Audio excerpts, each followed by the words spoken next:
Il me dit, Daniel, ne crains rien. Car dès le premier jour, note ça, dès le premier jour, où tu as eu à cœur de comprendre et de t'humilier devant ton Dieu, tes paroles ont été entendues. Et c'est à cause de tes paroles que je viens. Ça veut dire que Daniel a prié. Dès le premier jour, il s'est incliné. On a entendu ses paroles. Écoute bien mon thème.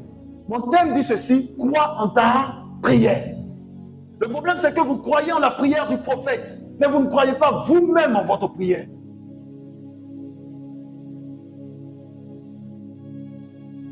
Non seulement tu es fils de prophète, ça veut dire que tu es également prophète de ta propre vie. N'attendez pas seulement qu'on prie pour vous, pour que vous soyez exaucés. Non, au-delà du fait qu'on ait prié pour vous, au-delà de cela, vous-même, priez pour vous-même. Déclarez des paroles de bénédiction sur vous. Affirmez. Ne payez pas les gens pour qu'ils prient pour vous. Ils vont prendre votre argent. Ils vont prendre 2 minutes seulement. Comment je sais que je prie pour toi et que Dieu m'entend? Quand je sors de la prière et que je te dis, Dieu m'a dit de te dire ceci.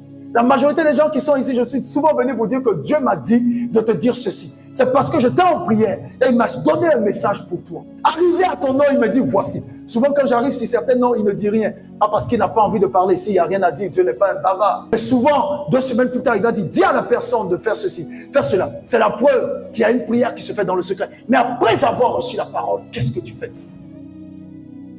Vous savez, le problème dans la prière, c'est quoi? On a souvent défini la prière comme étant une étape où nous parlons à Dieu. Mais c'est plus profond que le fait de parler à Dieu. C'est avoir une communion personnelle avec Dieu. C'est échanger avec Dieu. C'est converser avec Dieu. C'est aller plus loin que cela. Passer du temps dans sa présence.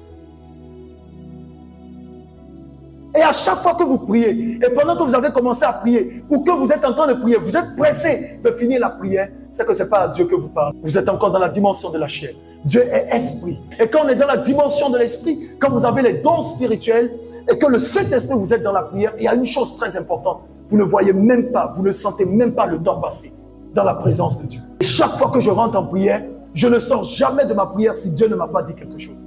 Il faut qu'il me parle, il faut que je l'entende. Souvent, à peine j'ouvre la bouche, il commence à répondre. Pourquoi? Parce que la connexion est bonne, la relation est bonne. Chaque fois que tu fais à Dieu ce qui lui plaît, avant même que tu n'ouvres ta bouche, il est attentif. Mais quand tu fais ce qui lui déplaît, et malheureusement, c'est pourquoi certains disent, pourquoi je prie, Dieu ne t'exauce pas. Je t'assure, en toute humilité, il m'exauce toujours. J'ai appris à fonctionner avec son temps. Il me dit, écoute, attends, ça doit attendre, on ne peut pas le faire maintenant. Quand tu lui demandes pourquoi, il va te montrer parce qu'actuellement, il y a un ennemi. Un jour, je parlais avec un homme de Dieu. Enfin, il est devenu un homme de Dieu aujourd'hui. C'était un homme d'affaires. Et puis, il a commencé à me dire, prophète, on fait comment? J'aimerais investir dans ça, ça, ça. Actuellement, les choses sont bonnes. Je dis, je consulte l'Éternel. Le 3e jour, il y a des moments où Dieu parle en même temps. Mais il y a des moments, quand tu sens que Dieu se tait, c'est qu'il est en train de calculer certaines choses. Après, il entre dans mon téléphone. Prophète, c'est comment? Si tu ne dis rien, j'avance. Je dis, hey, on ne met pas la pression à Dieu. On ne met pas la pression à Dieu. Il est au ciel, nous sommes sur la terre. Ce n'est pas notre camarade. Tu as demandé son avis, non? Tu le laisses travailler. Toi seulement, reste calme, reste serein.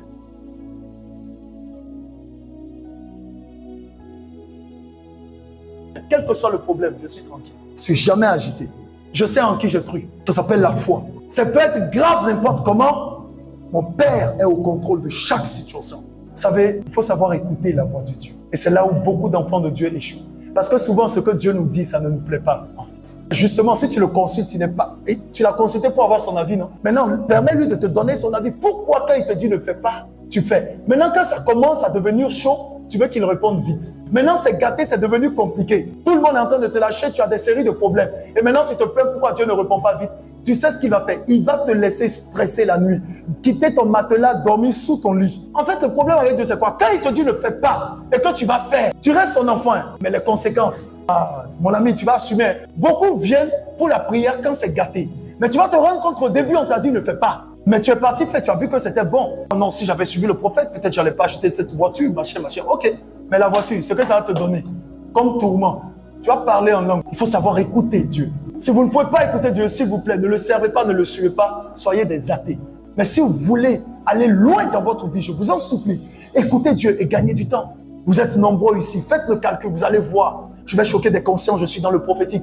Tu vas voir, au moins 5 ans de ta vie, tu as laissé derrière, tu as perdu. Fais le calcul.